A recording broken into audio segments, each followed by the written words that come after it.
Picture this. You've just returned from a grueling work trip, your heart swelling with pride over a hard-earned victory. You're ready to collapse into the comfort of home, surrounded by the familiar things that ground you. But as your taxi pulls up, your world tilts. Everything you own, your clothes, your cherished photos, your entire life, is strewn across the front lawn, soaked by a relentless April rain. That's the gut punch I faced at 32 years old. I'm Nora Hensley, and this is the story of how betrayal led me to a secret that changed everything. It was a chilly evening in Richmond, Virginia, when I stepped out of that taxi, my eyes struggling to make sense of the chaos before me. My father's old photo albums, my work laptop, even my favorite cardigan, they were all scattered like debris after a storm.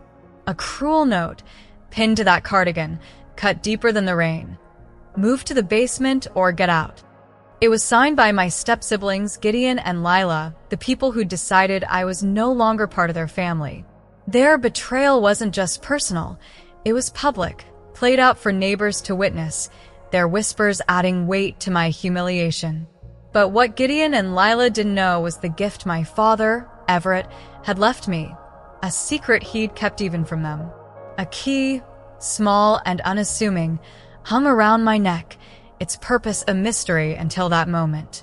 My dad, who'd raised me with love after my mom's death, had always been my anchor. He taught me resilience, the value of independence, and most importantly, to expect the unexpected. That key was his final act of protection, a promise of a sanctuary I didn't yet know I'd need. Stay with me for the next 40 minutes as I share how this moment of heartbreak led to a new beginning. If you've ever faced betrayal or had to rebuild from nothing, this story's for you. Hit that like button, subscribe, and drop a comment. Have you ever lost everything only to find something better? Let's dive into this journey together. I just landed back in Richmond, Virginia, after a 2-week business trip to Seattle. At 32, I was a senior marketing consultant, and I just sealed a major deal with a tech firm, one of the biggest wins of my career. My heart was light, my mind buzzing with pride as the taxi wound through the familiar streets of my childhood neighborhood.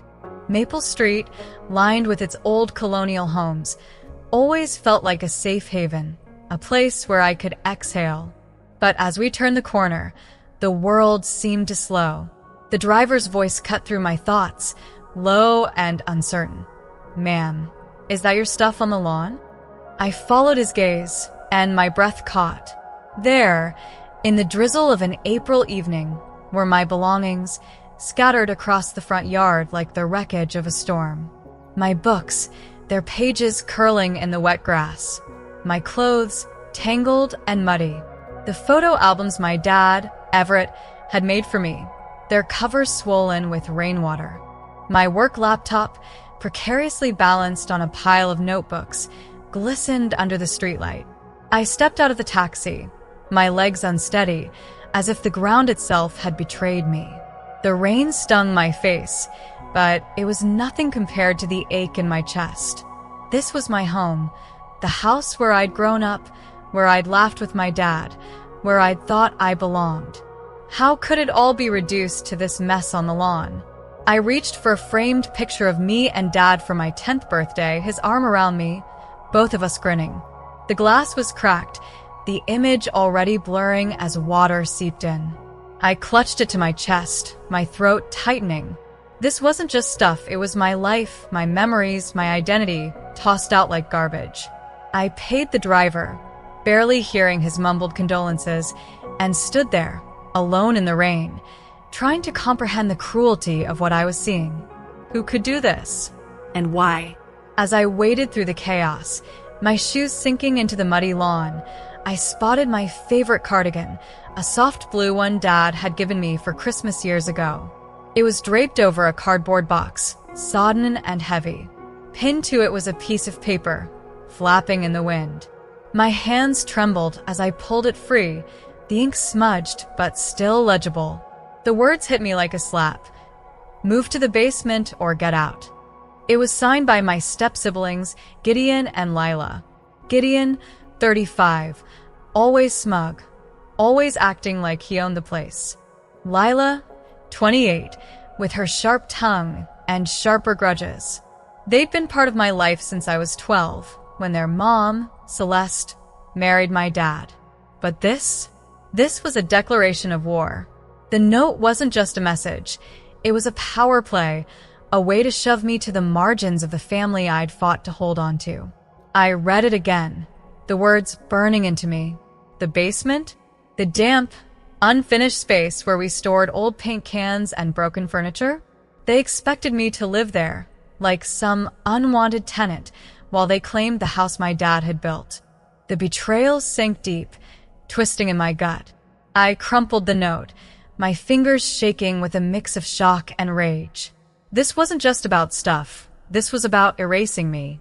As I stood there, clutching that crumpled note, I felt eyes on me. Across the street, Mr. Hargrove, our neighbor for as long as I could remember, stood on his porch, phone in hand, recording the scene. "Nora, you okay?" he called, his voice tinged with pity. I couldn't answer. The words were stuck in my throat. Down the street, a group of teenagers on bikes had stopped, their whispers carrying over the patter of rain. Mrs. Ellison next door peered through her curtains, her silhouette unmistakable. The entire neighborhood was watching, witnessing my humiliation unfold like some twisted reality show. I wanted to disappear, to sink into the wet grass and vanish. But I couldn't. I bent down, picking up a soaked journal I'd kept in college, its pages now a blur of ink. Every item I touched felt like a wound, each one a reminder of the life I thought I had. Mr. Hargrove took a step toward me, hesitant. "I got it on video, Nora. You need evidence." His kindness stung almost as much as the betrayal. Evidence of what? That my own family had turned against me? That my home was no longer mine? The public nature of it all made it worse, like salt in an open cut. I couldn't stand there forever, drowning in the rain and pity. I marched to the front door, my heart pounding, and banged on it. Gideon opened it, his arms crossed, a smirk playing on his lips. Lila hovered behind him, her eyes glinting with something crueler than satisfaction. "About time you showed up," Gideon said, his voice dripping with condescension. "What is this?" I demanded, holding up the crumpled note, my voice shaking with fury. "You can't just throw me out." Gideon's smirk widened. "Mom's moving to a care facility next month. We're turning this place into a duplex. I get the main floor, Lila gets the upstairs. You can have the basement if you're lucky." Lila stepped forward, her tone icy. "Mom's tired of you leeching off her, Nora. Always acting like you're entitled to this house." Leeching? The word hit like a punch. I was paying $1,200 a month in rent, more than either of them ever contributed. I covered utilities, groceries, even helped with Celeste's medical bills when her health started failing. "I live here too," I said, my voice steadier now, fueled by anger. "I pay for this place." Lila waved a hand, dismissive. "Mom's name is on the deed. She's given us power of attorney. We decide what happens now." I tried to push past them to see Celeste, to hear it from her, but Gideon blocked the door. "She's resting. Doesn't want to see you." His words were final, a door slamming shut in more ways than one. As they shut the door in my face, I turned back to the lawn, the rain heavier now, soaking through my coat. I started gathering what I could, soggy books, a cracked picture frame, a bag of clothes, but it was overwhelming. Then I noticed what was missing. My laptop, critical for my work, was nowhere to be found. My mother's heirloom jewelry, the few pieces I had left of her, was gone too. Panic surged through me. I searched frantically, digging through boxes, until I found my laptop in the garden shed later that night. Its screen cracked, its hard drive mysteriously wiped. The jewelry box was empty, tossed in a corner like it meant nothing. Gideon's casual shrug when I'd asked about them echoed in my mind. Things get misplaced. It happens. But I knew better. This was no accident. It was deliberate, a calculated move to strip me of what mattered most. As I stood there, holding the broken pieces of my life, I felt a fire ignite inside me. They thought they could break me, but they were wrong. My dad, Everett, was my world when I was a kid. After my mom passed away when I was 4, it was just the two of us against everything. We lived in a modest house in Richmond, Virginia, where he built his construction empire from the ground up. But to me, he wasn't a businessman. He was the guy who made the best pancakes on Sunday mornings, stacking them high with whipped cream and strawberries, his laughter filling the kitchen as I smeared syrup on my cheeks. Friday nights were for movie marathons, old westerns or cheesy sci-fi flicks. Curled up on our worn-out couch, a bowl of popcorn between us. He'd let me stay up past bedtime whispering, "Don't tell the neighbors, Nora. This is our secret." Those moments were my safe haven, a bubble where I felt loved, seen, and unbreakable. Dad had a way of making the world feel small and manageable, like no problem was too big when he was around. He'd carry me on his shoulders through the park, pointing out constellations, telling me stories about Orion and the Big Dipper. "The stars are always there, Nora, even when you can't see them," he'd say, his voice steady and warm. He taught me to ride a bike, wobbling down our driveway, his hand steadying the seat until I found my balance. When I fell, he'd scoop me up, dust off my knees, and say, "Try again, kiddo. You've got this." That was Dad, always teaching me to keep going no matter how hard things got. Even as his business grew, he made time for me, sneaking away from meetings to attend my school plays or help with math homework. He wasn't perfect, but he was mine. Those years shaped me, planting seeds of strength I didn't know I'd need. Looking back, I realize he was preparing me for a future he wouldn't be part of, a future where I'd have to stand alone. Those memories, so vivid and warm, were the foundation of everything I am. They're what kept me grounded when my world fell apart on that rainy lawn. Everything changed when I was 12. Dad met Celeste, a widow with 2 kids, Gideon and Lila. He was smitten, and I wanted him to be happy, so I tried to embrace the new family. They married in a small ceremony, and suddenly our cozy house felt crowded, unfamiliar. Gideon, 3 years older than me, was sullen, always slamming doors, resenting Dad's rules. Lila, just a year younger, had a sharp tongue and a knack for making me feel small. Celeste tried to play peacemaker, but her love for her kids cast a shadow over me. I became the outsider in my own home. Dad sensed it. He'd sneak me little gifts, a journal, a charm bracelet, small gestures to remind me I was still his girl. He'd take me to his office on weekends, showing me blueprints of buildings he was designing, explaining how to read financial statements. "Knowledge is freedom, Nora," he'd say, his eyes serious but kind. But the tension grew. Gideon and Lila drew a line, and I was on the wrong side of it. They'd mock my clothes, my grades, even the way I laughed. Celeste would intervene, but her words felt hollow, like she was checking a box rather than seeing me. I clung to Dad's presence, his unwavering belief in me. He'd pull me aside after dinner, when Celeste was distracted, and whisper stories of his early days, how he built his company from nothing. "You're tougher than you know," he'd tell me. Those moments kept me afloat, but the divide widened. I started to feel like a guest in my own life, tiptoeing around Gideon's temper and Lila's barbs. Dad's love was my anchor, but even he couldn't bridge the gap that Celeste's favoritism deepened. I didn't realize then how much those years would test me, or how Dad was quietly preparing me for the storm that was coming. When I was 15, Dad's lessons took on a new weight. One night, after a tense dinner where Gideon had stormed out and Lila had rolled her eyes at me, Dad pulled me into his office. The room smelled of coffee and old blueprints, a space where I always felt safe. "Nora," he whispered, his voice low, "always have a backup plan. People can surprise you, not always in a good way." I didn't fully grasp it then, but his words sank deep. He unrolled a blueprint for Riverside Residences, his dream project, a sleek apartment building downtown. "This isn't just about buildings," he said. "It's about creating spaces where people can start over, build lives that matter." His eyes lit up, but there was something else there, a flicker of worry. He taught me about investments, showing me how to track stocks on his old computer. "Money isn't everything, but it gives you choices," he said.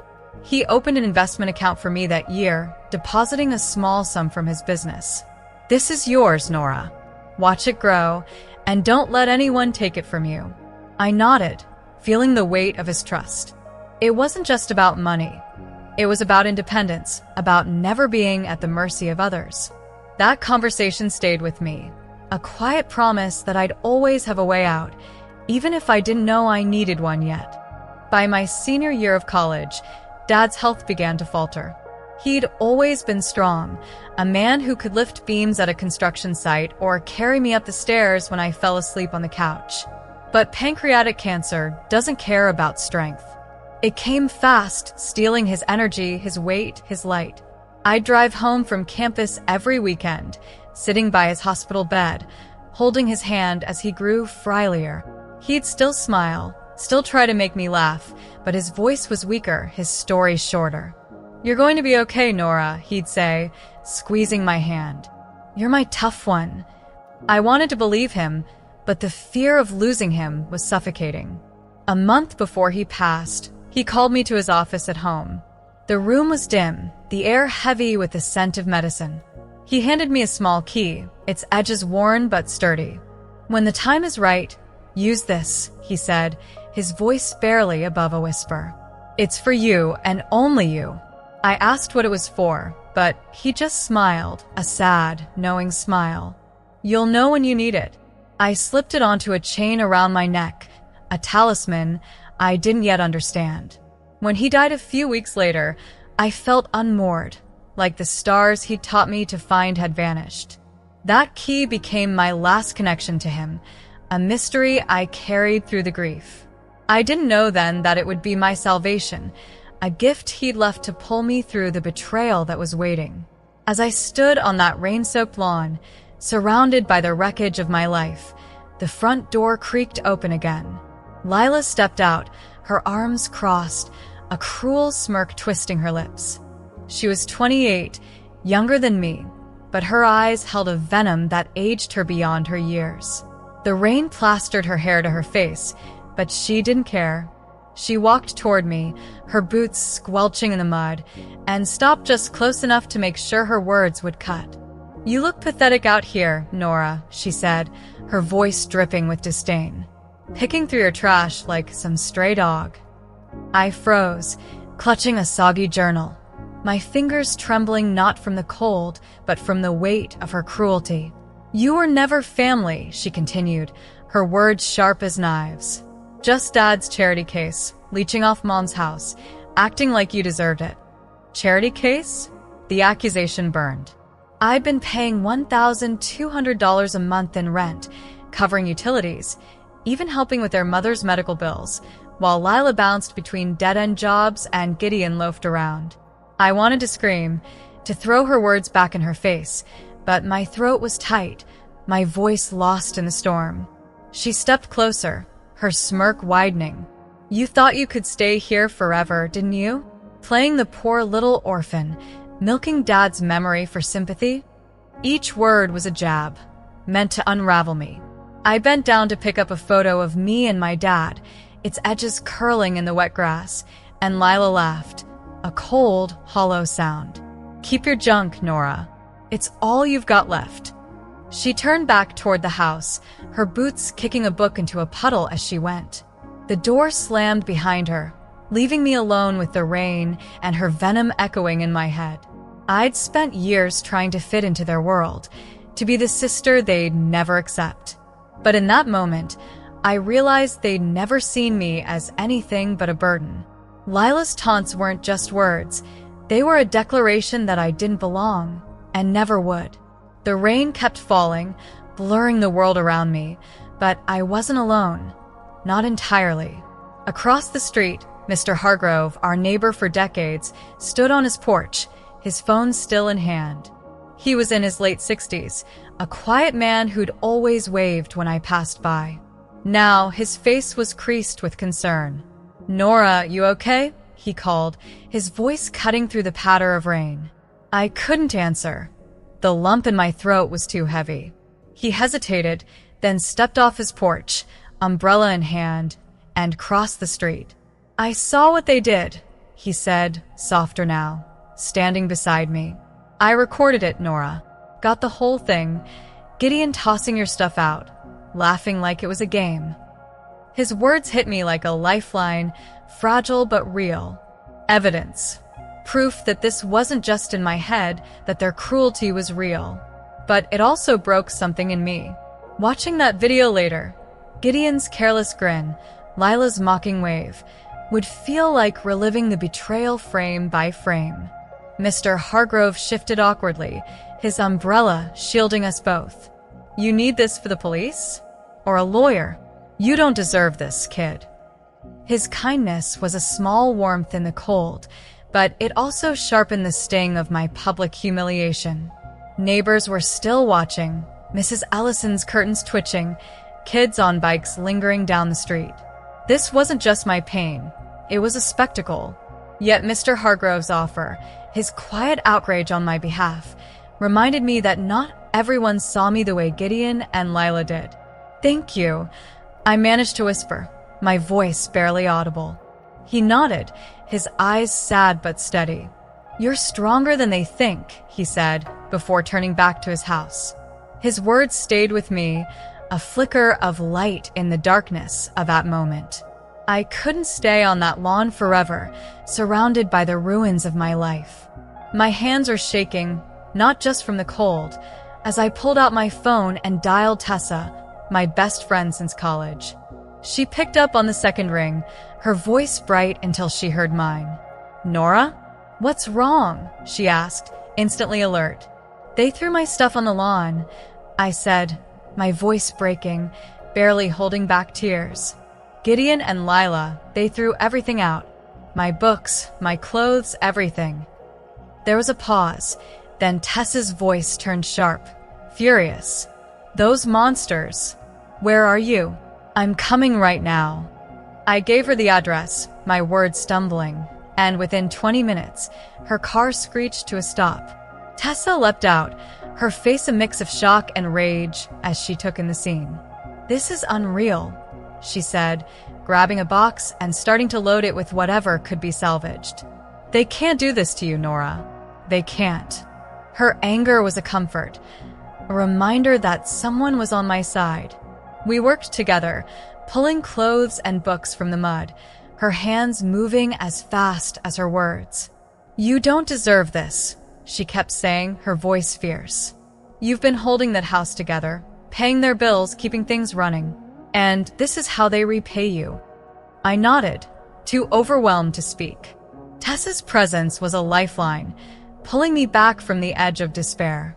She found my dad's old photo albums, carefully stacking them in her car, promising to help me dry them out. As we worked, I felt a spark of defiance ignite. Gideon and Lila thought they could break me, but I wasn't alone. Tessa's loyalty, her unwavering support, reminded me that family isn't always blood. It's the people who show up when your world falls apart. As Tessa and I loaded the last of the salvageable items into her car, the rain began to ease, leaving a heavy quiet in its wake. I stood by the curb, my coat soaked through, and reached for the key around my neck. It was a small, worn thing given to me by my dad, Everett, 3 years earlier, just before he passed. "When the time is right, use this," he'd said, his voice weak but certain. I'd carried it ever since, a piece of him I could hold on to. Now, as I traced its edges with my thumb, I wondered if he'd seen hints of this betrayal coming. Had he known that Gideon and Lila, or even Celeste, would try to push me out? My dad was a planner, a man who built not just buildings but futures. He taught me to ride out storms, to always have a backup plan. "People can surprise you," He'd warned me when I was 15, his eyes shadowed with something I didn't understand then. Now, standing in the wreckage of my life, I felt the weight of those words. This key wasn't just metal. It was a promise, a way out he'd left for me. I thought of the house I'd called home, the one I'd poured my money and heart into, only to be cast out like I was nothing. I couldn't go back there, not after this. The key felt heavier now, its purpose still a mystery but pulsing with possibility. Tessa glanced at me, her hands full of my things. "What's that?" she asked, nodding at the key. I shook my head, not ready to explain. "Something Dad gave me," I said softly. As we drove away from Maple Street, the house fading in the rearview mirror, I held that key tighter. Whatever it unlocked, I knew it was my next step. Dad had always believed in me, even when I doubted myself. This was his way of telling me to keep going, to find a place where I could be whole again. That night, I crashed at Tessa's place, my body exhausted, but my mind racing. The rain had stopped, but the weight of the day clung to me like damp clothes. My life, my books, my memories, my sense of home, was scattered across a lawn, discarded by people I'd tried so hard to call family. As I sat on Tessa's couch, the key my dad, Everett, had given me 3 years ago hung heavy around my neck. It was a small, worn thing, its edges smoothed from years in his pocket before it became mine. "When the time is right, use this," he'd said, his voice faint with illness but firm with purpose. I'd carried it ever since, a piece of him I couldn't let go. Now, as I traced its outline with my thumb, I felt a pull, a quiet certainty that this key held answers. Gideon and Lila's betrayal had left me unmoored, but Dad's words echoed in my mind. "Always have a backup plan, Nora." He'd known, somehow, that I'd need a way out. I thought of the house on Maple Street, the one I'd poured my heart and money into, only to be cast out like I was nothing. I couldn't go back there, not after their cruelty, not after Lila's taunts and Gideon's smug dismissal. The key was my lifeline, a mystery I had to unravel. I didn't know what it unlocked, a safe, a storage unit, something else entirely, but I knew it was Dad's way of protecting me. As Tessa slept in the next room, I made a decision. Tomorrow, I'd find out what this key was for. It was more than curiosity. It was a promise to myself, to the father who'd believed in me when no one else did. I wasn't ready to give up, not yet. The next morning, I woke with a resolve I hadn't felt in months. Tessa offered to come with me, but this felt like something I needed to do alone. I drove downtown, the key clutched in my hand, its weight grounding me as Richmond's skyline came into view. My dad had built so much of the city, office buildings, community centers, places where people found their footing. His final project, Riverside Residences, was a sleek tower overlooking the James River, a dream he talked about when I was a teenager. "It's about creating spaces for new beginnings," he'd said, showing me blueprints with a spark in his eyes. I'd never connected the key to Riverside until now, but something told me this was where it belonged. I parked outside the building, its glass facade gleaming in the morning light. My heart pounded as I approached the entrance, the key warm against my palm. The lobby was all marble and soft lighting, a world away from the muddy lawn I'd left behind. A concierge, an older man with a kind face, looked up from the desk. "Can I help you?" he asked, his voice gentle.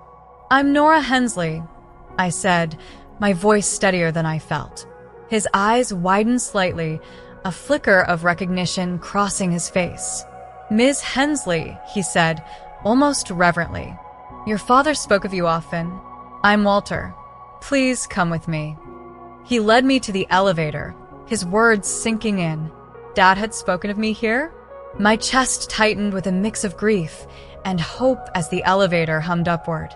Walter's quiet respect felt like a bridge to my father, a reminder that his love still reached me, even now. Walter stopped at apartment 1402 and gestured for me to use the key. My hands shook as I slid it into the lock, the click loud in the quiet hallway. When I pushed the door open, I froze, my breath catching in my throat. The apartment was breathtaking, floor-to-ceiling windows letting in streams of sunlight, hardwood floors gleaming underfoot, walls painted in soft blues and greens, my favorite colors. It was like stepping into a dream, one my dad had crafted just for me. The living room opened to a view of the James River, its waters sparkling in the morning light. A modern kitchen gleamed with stainless steel, a cozy breakfast nook tucked beside it.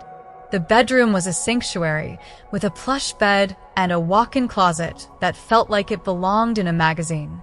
A small office space held a desk facing the river, perfect for my work as a marketing consultant.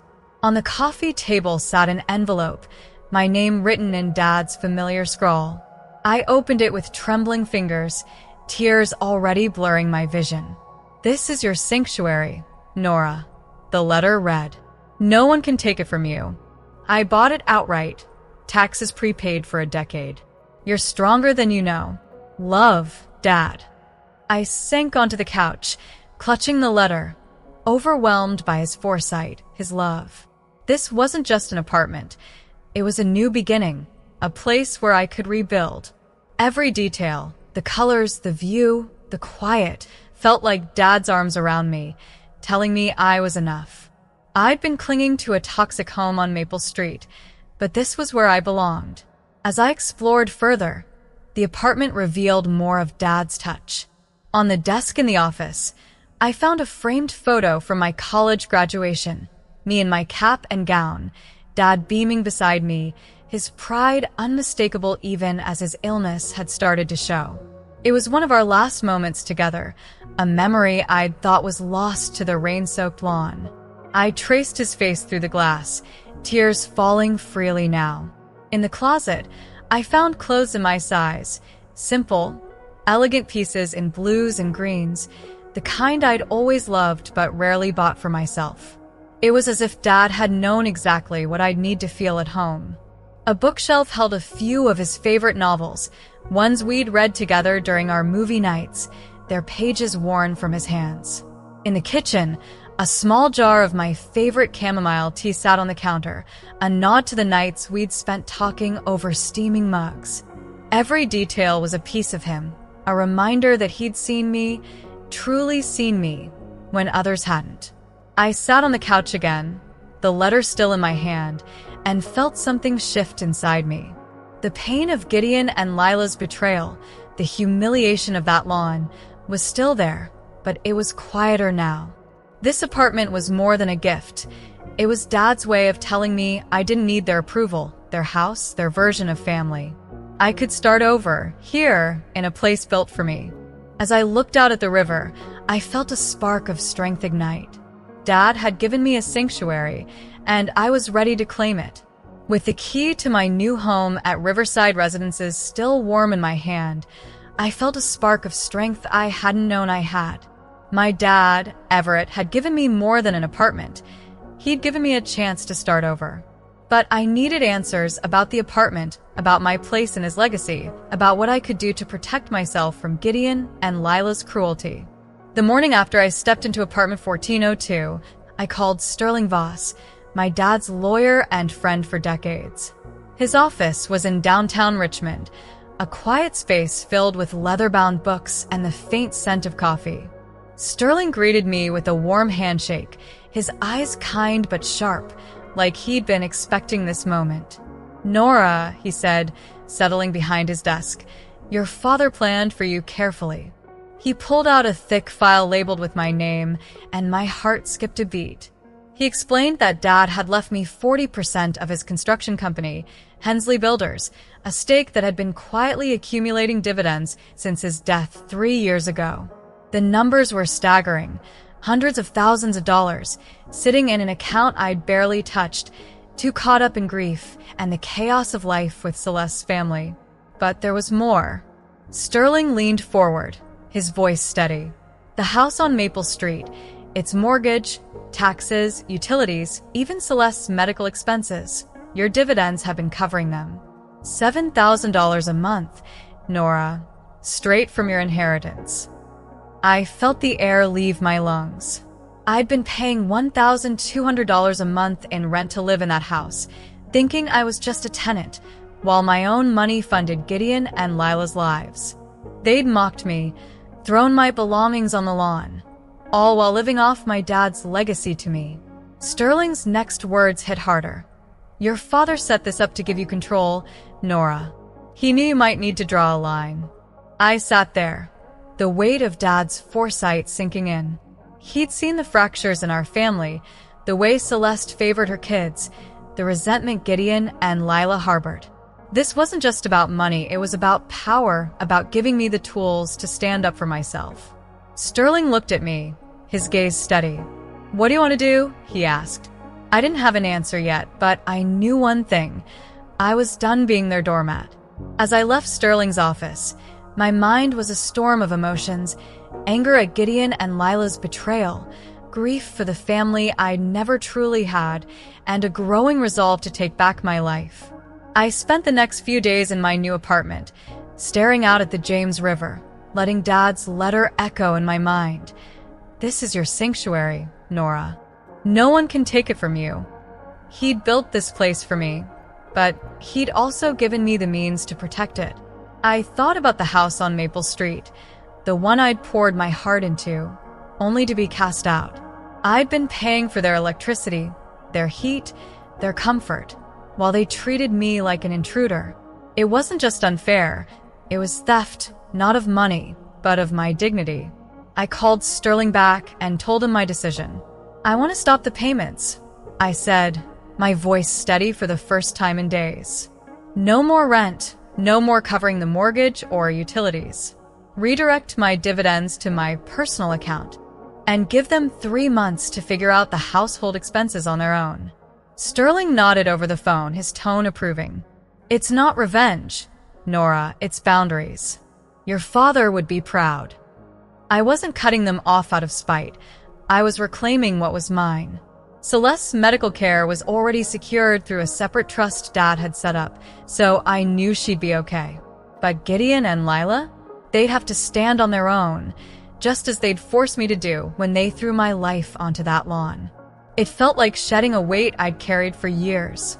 For the first time, I saw a future where I wasn't defined by their resentment or Celeste's indifference.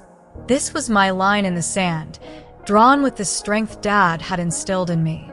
I hung up the phone, looked around my apartment, and felt a quiet power settle in my chest.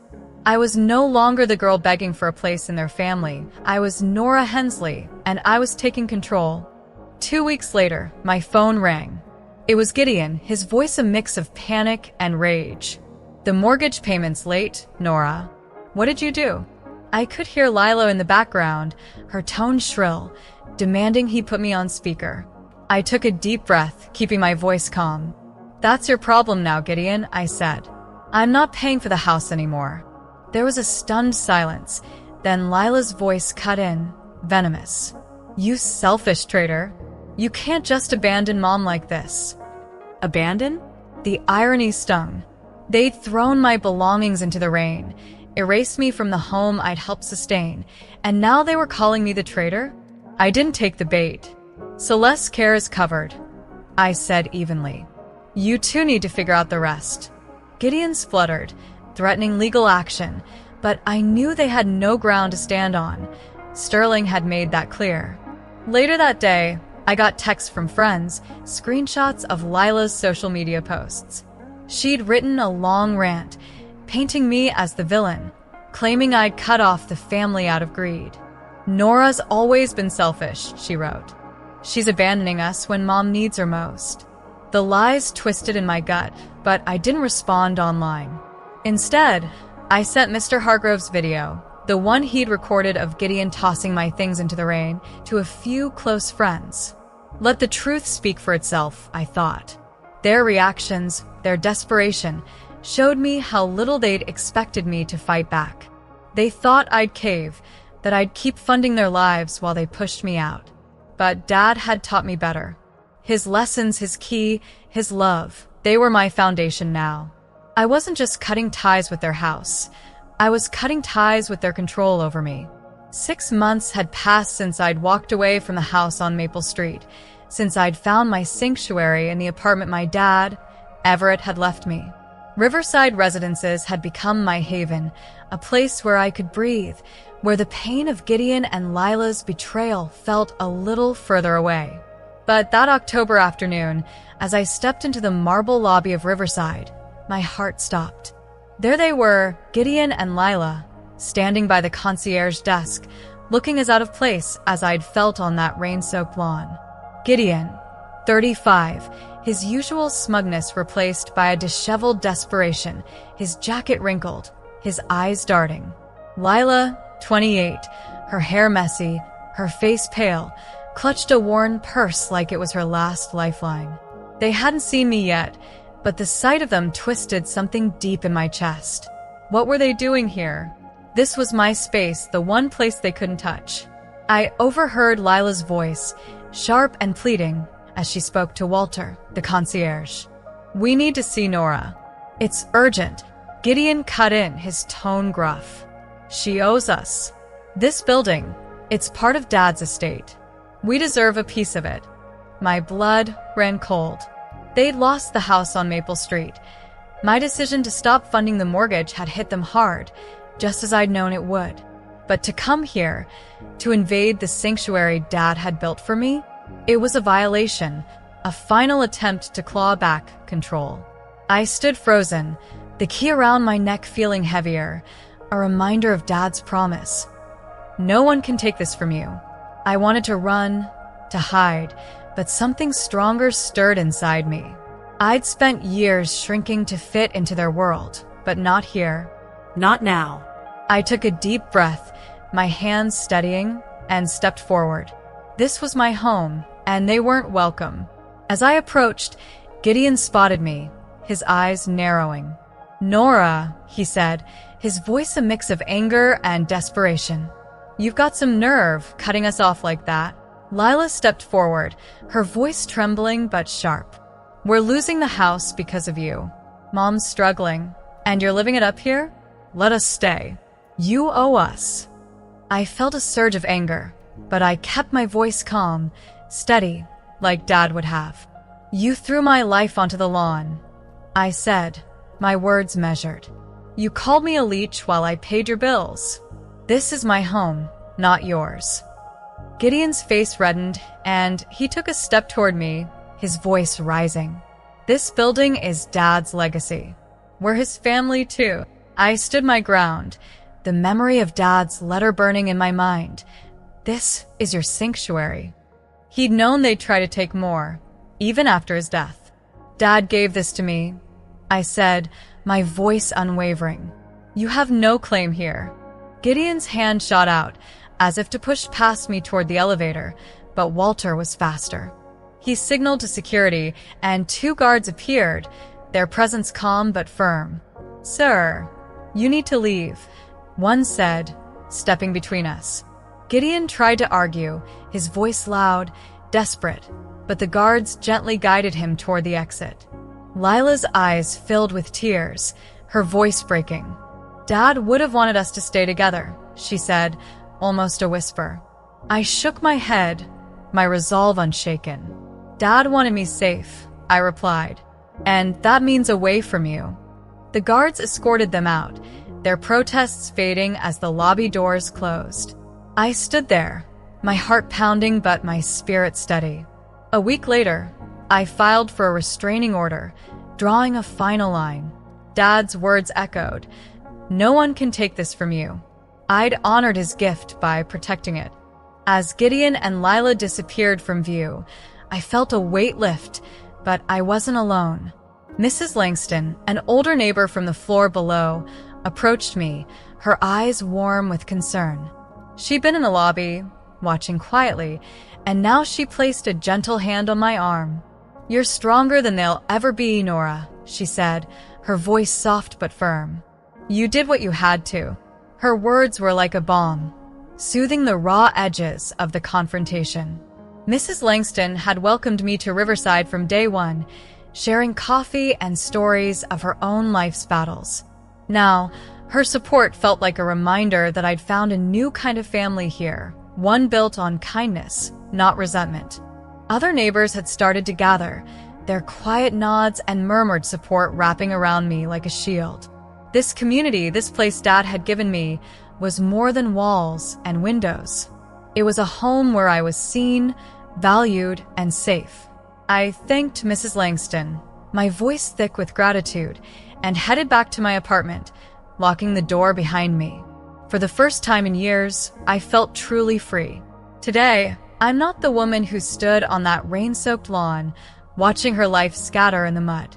I run my own marketing consultancy from my riverside apartment, where the James River sparkles outside my window, a daily reminder of my dad's love. My home is filled with laughter now, friends who lift me up, who celebrate my victories and share my quiet moments. They're the family I've chosen, not bound by blood, but by loyalty and kindness. My dad, Everett, gave me more than a sanctuary. He gave me the courage to rebuild. I've learned to set boundaries, to value myself, to let go of people who dim my light. Each morning, I wake up in a space that's mine, surrounded by colors and memories that ground me. I'm not running anymore.